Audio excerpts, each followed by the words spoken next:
이 시각 주요 뉴스입니다. 우리나라 경제활동 인구가 15년 만에 처음으로 감소세로 돌아설 것으로 전망됩니다.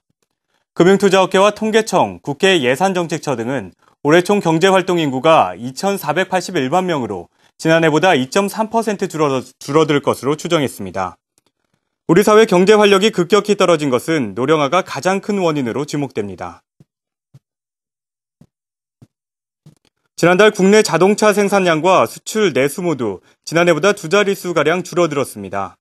지식경제부는 2월 국내 자동차 생산 대수는 지난해 같은 기간보다 19.8% 줄었고 수출과 내수도 각각 21.9%와 10.3%씩 감소했다고 밝혔습니다.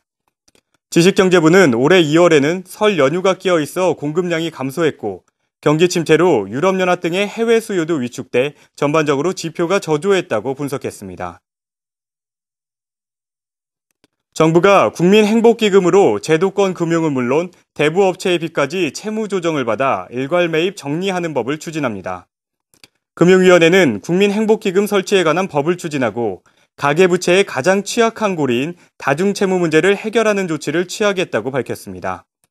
금융위 관계자는 2월 말 기준 1억 원 이하 6개월 이상 연체자를 대상으로 채무자 원금의 50%에서 70%를 탕감할 수 있도록 법을 만들고 있다고 설명했습니다.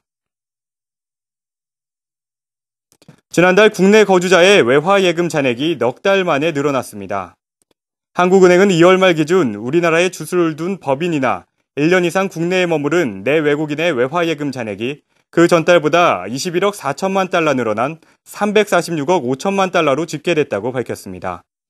한은 관계자는 2월 기업 수출액과 수입액 차이가 1월보다 16억 달러가량 늘고 국외증권 발행자금 예치도 늘어났기 때문이라고 설명했습니다.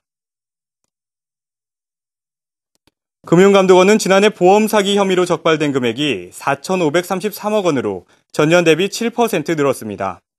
보험 사기 혐의로 적발된 사람은 83,181명으로 15% 증가했습니다.